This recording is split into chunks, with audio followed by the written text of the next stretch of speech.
Hey. Donc moi c'est Tim de Pouce et Sac à dos. J'ai pour intention de partir de France en vélo et aller jusqu'en Suède. Du coup ce qui va suivre ça va être mon histoire. Et là donc lundi matin je m'apprête à prendre le départ pour la Scandinavie. Bon, j'ai eu ma première crevaison ou avant. Je sais pas pourquoi mais bon j'ai réparé puis on va partir. On profite de la pause du midi et du beau soleil pour faire sécher ses affaires. Depuis hier, je suis l'Eurovélo 15 et là c'est la première fois que j'arrive à traverser une ville sans me perdre parce que les indications dans les villes c'est pas ça qui est ça.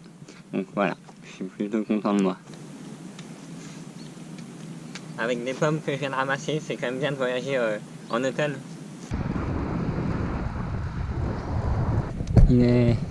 Il est même pas 19h, il fait déjà nuit. Du coup, il va quand même falloir que je trouve un endroit pour dormir et aussi que je mange un petit peu. Ça devient déprimant. Ce matin, je rencontre une voyageuse. Donc déjà, des voyageuses, il n'y en a vraiment pas beaucoup. Solo, il y en a encore moins. Et avec de mon âge, il n'y en a quasiment pas.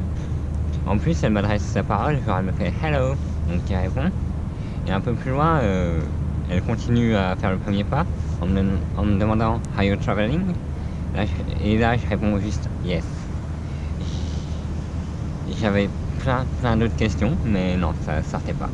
Tim et les filles, c'est toujours pas ça. C'est la saison des pommes. Après avoir fait 250 ou 300 km, voici que le relief prend enfin un petit peu d'altitude pour le plaisir des yeux. Des fois, il faut faire refroidir les pieds. Alors, on pédale en chaussettes et on met les chaussures sur les cornes. Ce matin, c'est la première nuit où j'ai pas eu de rosée. Ben, c'est quand même agréable. L'avantage avec les vallées un petit peu encaissées, c'est que c'est un petit peu plus beau quand même. Mais le gros inconvénient, c'est que il y a beaucoup de bruit. Il y a la voie ferrée juste à côté, il y a l'autoroute au-dessus, il y a des gros bateaux dans le Rhin. Tout ça, ça fait énormément de bruit. Je crois que je l'ai pas encore fait trop jusqu'à maintenant, tout du moins. Mais je vais commencer à le faire, c'est me plaindre contre ce vent de face qui te ralentit malgré tous tes efforts.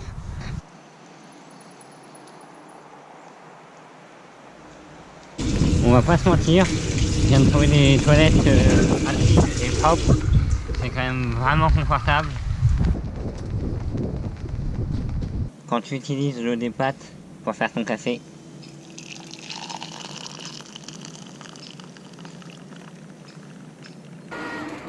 Der bin ich, richtig.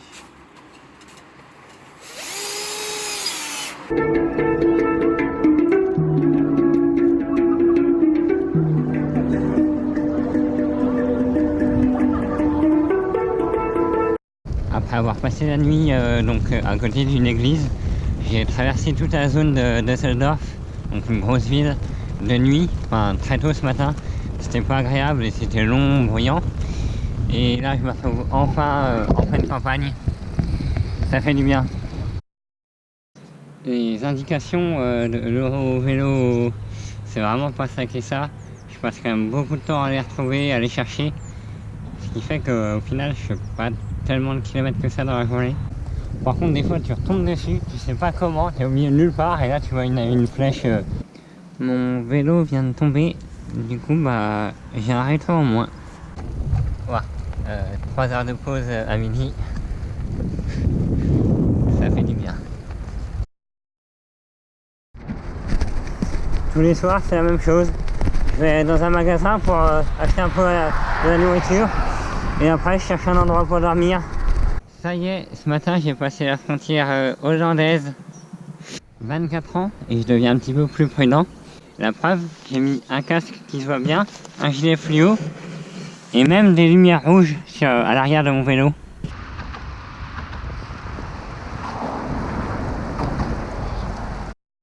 En Allemagne, j'ai pris que des pistes et voies cyclables. C'était vraiment agréable, pas soucier des voitures derrière, devant. Et en général, on a tout le temps la priorité. Donc ça, c'est vraiment un bon point. Et là, donc une fois la frontière hollandaise passée, dans la première ville où j'ai été, c'est vraiment un régal pour le cycliste. C'est des feux cyclistes, des ponts cyclistes, des priorités juste vraiment pour les cyclistes. C'est vraiment étudié pour. Et justement, la place du coup de la voiture est minimisée. Et je trouve ça intéressant comme conception.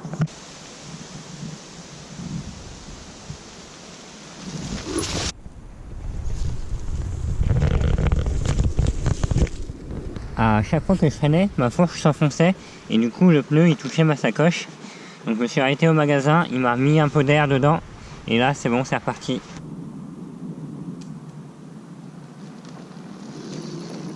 On approche de la capitale hollandaise, Amsterdam.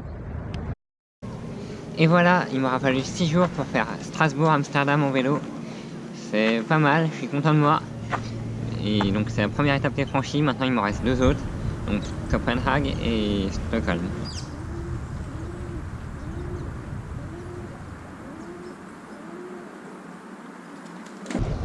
Avoir le vent dans le dos, c'est vraiment agréable. Mais je n'arrive pas au loin, c'est bien la mer que je vois. À chaque fois que je redécouvre la mer, j'ai le sourire jusqu'aux oreilles.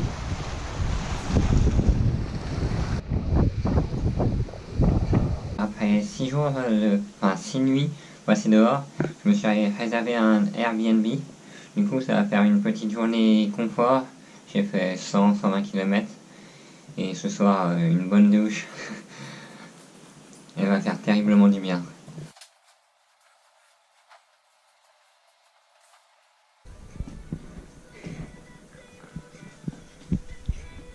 Pendant la nuit, il a tombé quelques gouttes. Du coup, j'étais bien content d'être dans mon Airbnb, bien confortablement dans mon lit. Et ce matin, je me suis rempli le ventre avec un petit déj gargantuesque. Mes habits étaient propres et secs. Et tous les appareils électroniques étaient chargés. Du coup, là, je suis prêt à attaquer une nouvelle semaine.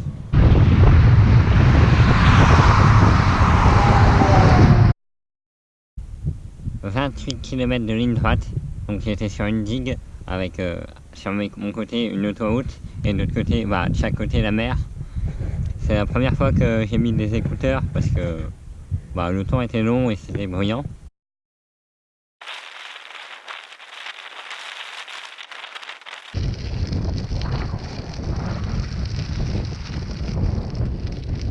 Autant en Allemagne ça me le fait pas, mais ici aux Pays-Bas, je commence quand même à sentir une différence culturelle. Un petit peu au niveau de tout est un petit peu différent. J'ai roulé presque toute la journée, fait des toutes petites pauses, et j'ai fait que 120 km, du coup c'est pas beaucoup pour moi. Du coup je suis un peu déçu. Je pense que le vent de face m'a pas aidé. Le temps, la météo n'est vraiment pas terrible, ça se gâte et il y a quelques gouttes qui tombent, alors je me prépare à passer ma première pluie.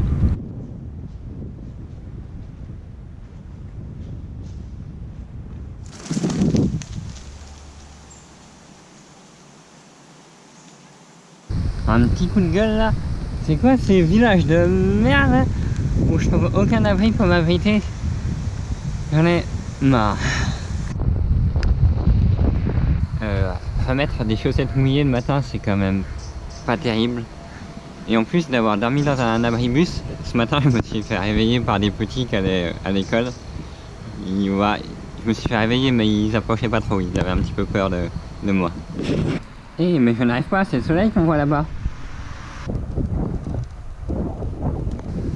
Pour une fois qu'à midi je trouve un abri vraiment digne de ce nom. J'ai pas fait beaucoup de vidéos sur ce que je mangeais parce que c'est pas terrible. Je m'arrête dans les magasins que je trouve et je grignote un petit peu. Faute d'avoir des chaussettes imperméables, je vais essayer une technique du sac plastique. Je crois que mes sacs plastiques dans les chaussures ça a marché. J'ai l'impression d'avoir les pieds secs avec les chaussures mouillées.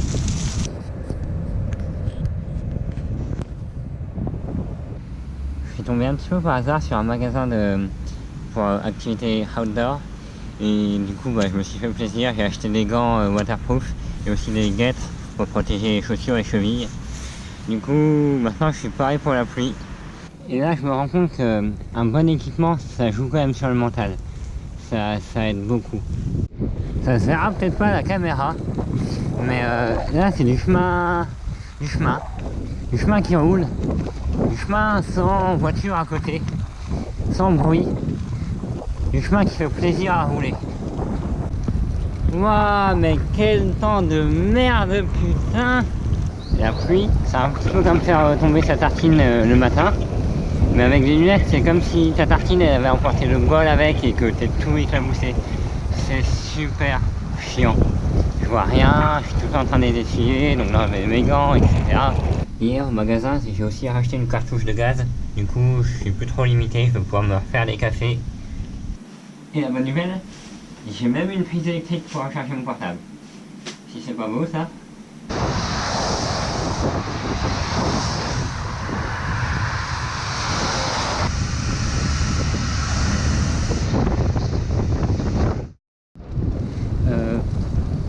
Pas grand chose à raconter. La pluie s'est calmée et le moral revient doucement. Et du coup, je vais essayer d'en profiter pour faire un maximum de kilomètres parce que demain il annonce beaucoup de pluie. Encore une soirée qui s'annonce. Il va falloir que je trouve un nouveau abri. Pas simple. Donc voici une nuit classique dans un abribus. On verra pas grand chose. Mon vélo et mon sac de couchage sur le banc. Il n'est pas encore 5 h du mat. Je m'apprête déjà à prendre la route parce que la pluie arrive à 8-9 h et j'aimerais quand même rouler un petit peu. Bon, bah deuxième crevaison.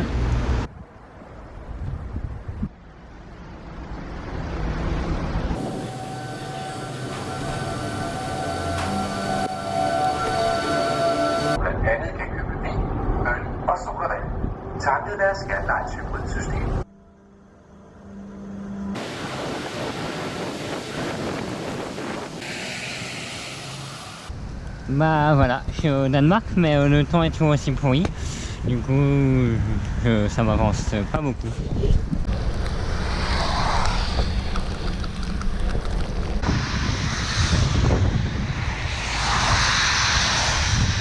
Je filme pas beaucoup les paysages, mais depuis pas mal de temps, c'est quand même pas bien beau. Enfin, c'est tout plat. En tout cas, mes sacoches Apidura sont vraiment efficaces et étanches contre la pluie. Ça fait toujours du bien d'avoir un petit peu de chaleur avec ce café, alors que j'ai mes pieds qui sont en train de sécher.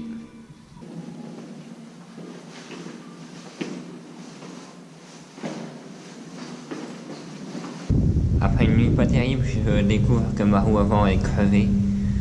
Du coup, bah, je vais commencer la journée par une réparation.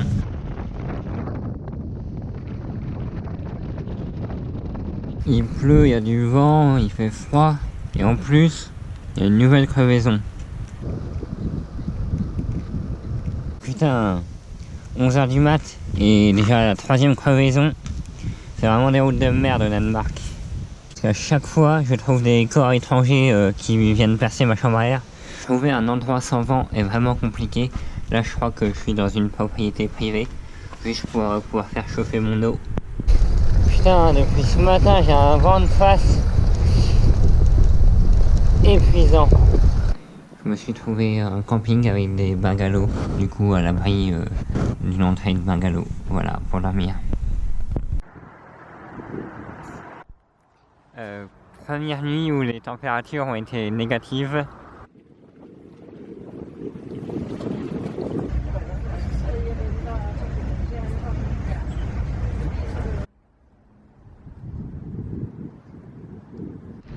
Et du coup, bah, j'ai pas passé très longtemps à Copenhague. Et là, je suis à Malmö, c'est donc en Suède. Je suis en Suède, je suis en Suède.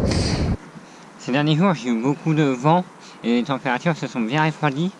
Et j'ai pas un équipement vraiment très adapté pour tout ça. Parce que bah, sur mon vélo, j'ai pas beaucoup de place dans mes sacoches, donc j'avais pris vraiment light. Du coup, ça a beaucoup joué sur mon moral et mental. C'était pas terrible. Là, ils annoncent une amélioration, donc j'espère que ça va aller. Et du coup, bah, prochaine étape, Stockholm.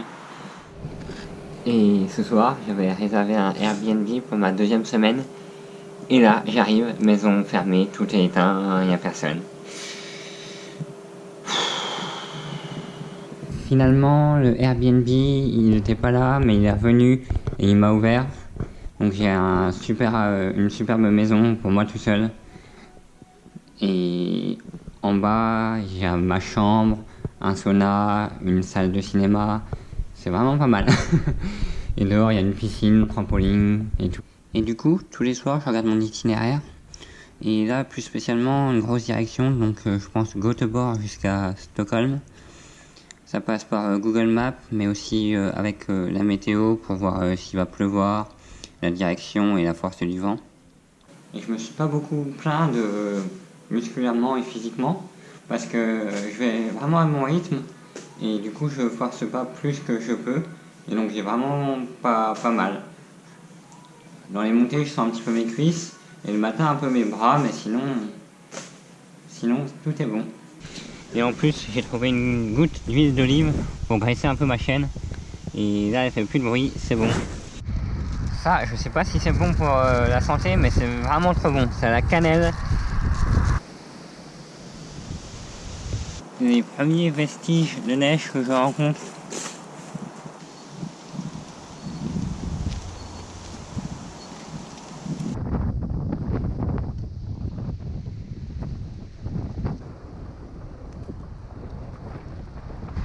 Je viens de me faire ma première vraie descente du voyage, c'était bien plaisant.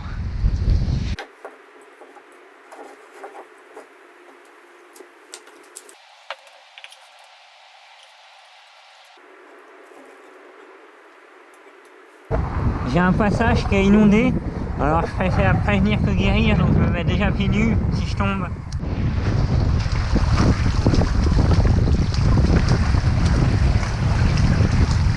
Finalement, ce matin, je me suis trouvé une baignoire pour me mettre à l'abri du vent pour faire mon petit café.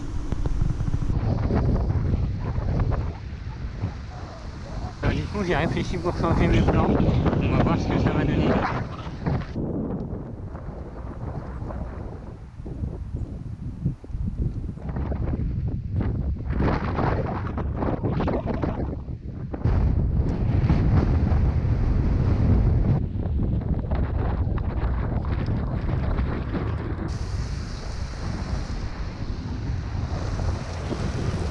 Je viens de faire le calcul, je suis à 6 km/h de moyenne avec mes pauses photo-vidéo comprises. C'est vraiment pas rapide.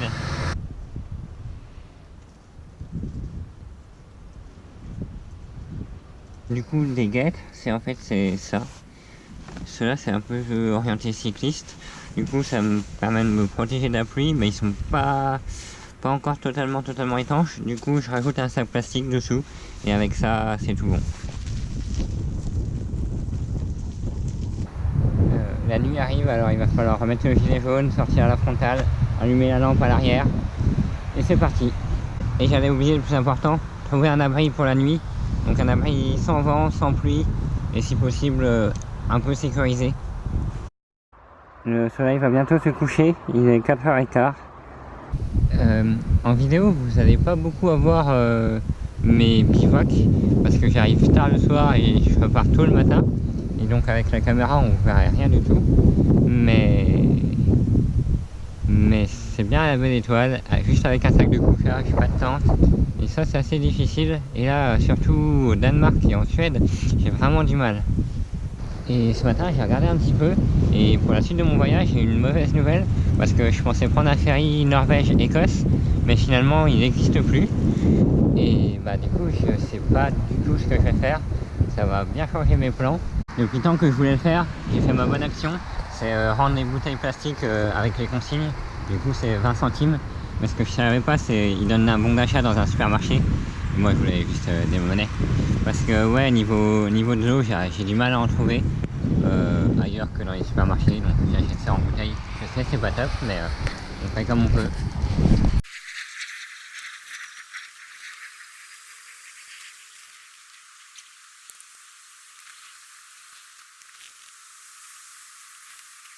C'est acté, mon voyage en vélo ça va s'arrêter à Göteborg, c'est à 25 km donc c'est vraiment bientôt. Et par contre après je sais pas si jusqu'où je vais en train, donc ça c'est la grande question.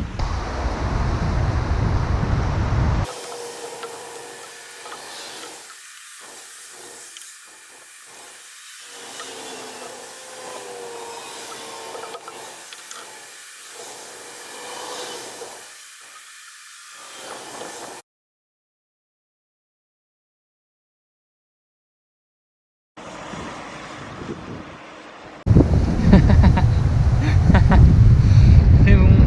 Après 16, un petit peu plus de 16 jours, je suis enfin à Göteborg, plus de 2000 km. Et c'est bon, ça clôture la fin de mon voyage à bicyclette. Du coup, maintenant je vais me diriger direction la gare. À la gare, ça s'est pas passé comme prévu. Je pensais pouvoir prendre le train avec mon vélo, mais la compagnie elle veut pas accepter mon vélo s'il n'est pas démonté. Du coup, j'ai demandé à une autre compagnie et elle non plus, elle veut pas. J'ai regardé pour les bus. Les bus, il faut les prévenir 48 heures à l'avance qu'on va mettre un vélo dans le bus. Du coup, la seule solution, ça a été et ça va être de prendre le ferry pour un retour au Danemark et un retour beaucoup plus rapide que prévu en France.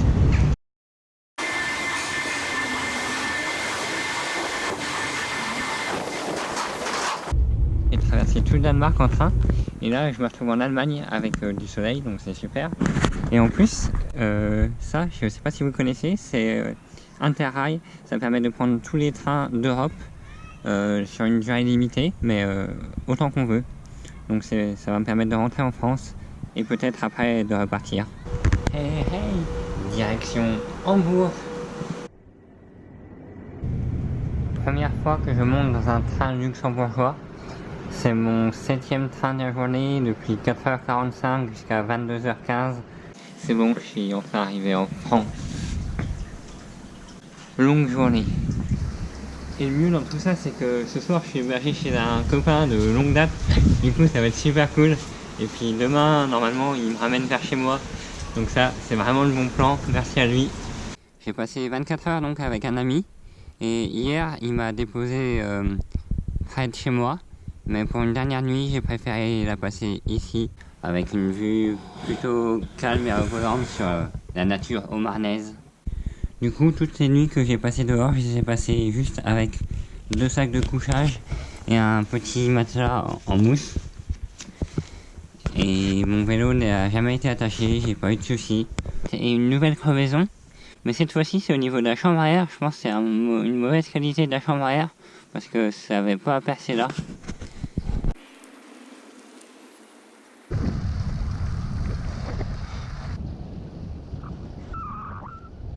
C'est bon, de retour à la maison. Alors voilà, j'ai bientôt fini mon expédition. Là, dans 800 mètres, je suis chez moi. Du coup, je vais faire un rapide débriefing sur mon vélo et mon équipement. Alors, j'ai pas voulu partir avec des porte-bagages, c'était plutôt pour tester. Du coup, j'ai pris des sacoches de bikepacking. Une ronde à l'avant qu'on accroche au guidon, où j'ai mis mes 2 sacs de couchage. Elle est vraiment pas mal. Bon, après c'est pas top niveau fixation, ça repose sur les câbles. Faudrait peut-être voir un petit peu comment faire. Là c'est une sacoche qui se fixe sur la précédente. J'ai mis tout un tas de petits bazars. Elle est vraiment étanche et entre les deux j'ai glissé mon matelas. Au poste de pilotage j'ai 2 sacoches comme ça où je glisse des bouteilles, donc une ici et une autre là. Entre, j'ai une petite sacoche de potence qui me sert à mettre mon appareil photo. En dessous, entre la fourche et le cadre, j'ai une autre sacoche. Elle sert pour tout ce qui est matériel de réparation. Dans le cadre, j'en ai une autre. J'ai mis tout ce qui était nourriture, mais elle m'a pas trop servi en tant que telle. Celle-ci servait pour mes vêtements. Donc c'était assez juste, surtout que je suis allé dans le nord, j'avais besoin de vêtements de pluie et de froid, et là-dedans on met pas grand chose. Et dessous j'ai mon fameux matelas Thermarest, donc alvéolé. Et ça, on peut se demander ce que c'est un sursac. C'est comme un sac poubelle mais amélioré pour pouvoir se glisser dedans avec son sac de couchage. Et c'est étanche. Et gros regret, c'est l'absence de béquilles. Du coup, même pour cette vidéo, je dois trouver un endroit où appuyer mon vélo. Sinon, je suis obligé de le mettre par terre. Ça, c'est vraiment pénible. Un bon point, c'est la présence de rétro. J'en avais 2, j'en ai cassé un. Et c'est vraiment indispensable en fait. Voilà, je suis parti presque 3 semaines. Ça m'a suffi de partir de France et d'aller jusqu'en Suède, jusqu'à Göteborg. C'était vraiment une folle expérience. Ce qui m'a freiné, et ce pourquoi j'ai dû rentrer, c'est parce que en Scandinavie, j'ai pas pu mettre mon vélo dans les trains. Et du coup, pour le retour, ça va être très compliqué parce que je me voyais mal monter jusqu'à Luleå et redescendre en vélo. Sinon, pendant ce voyage, j'ai pu répondre à différentes questions qui m'étaient propres et intérieures. Du coup, ça, c'est vraiment chouette et j'en suis content. Et c'est aussi une des clés qui a fait déclencher le fait que ça sert à rien que je continue de rouler vu que j'ai trouvé mes réponses. Il y en a beaucoup qui disent oh ça va être dur, etc. Au final, j'ai eu mal nulle part. J'ai même plus de cuissard, j'ai pas mal aux fesses. J'avais aucun entraînement, j'ai acheté le vélo une semaine avant. Et au final, j'ai quand même fait plus de 2000 km en 16 jours où j'ai roulé. Donc je pense que ça a presque à portée de tout le monde. Hormis le fait que quand même c'était assez dur au niveau mental.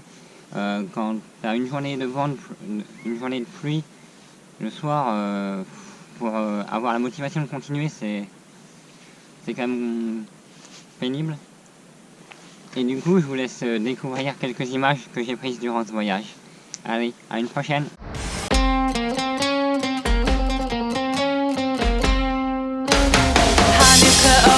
Come light the menorah.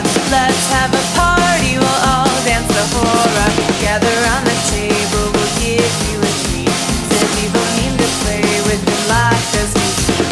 And while we are playing, the candles are burning low. One for each night, they shed a sweet light to remind us of days long ago. Hanukkah, oh Hanukkah, come light the menorah. Let's have a party, we'll all dance the hora. Gather round the table, we'll give you a treat. So people need to play with the light as we speak. And while we are playing, the candles are burning low. One for each night, they shed a sweet light to remind us of days long ago. One for each night, they shed a sweet light to remind us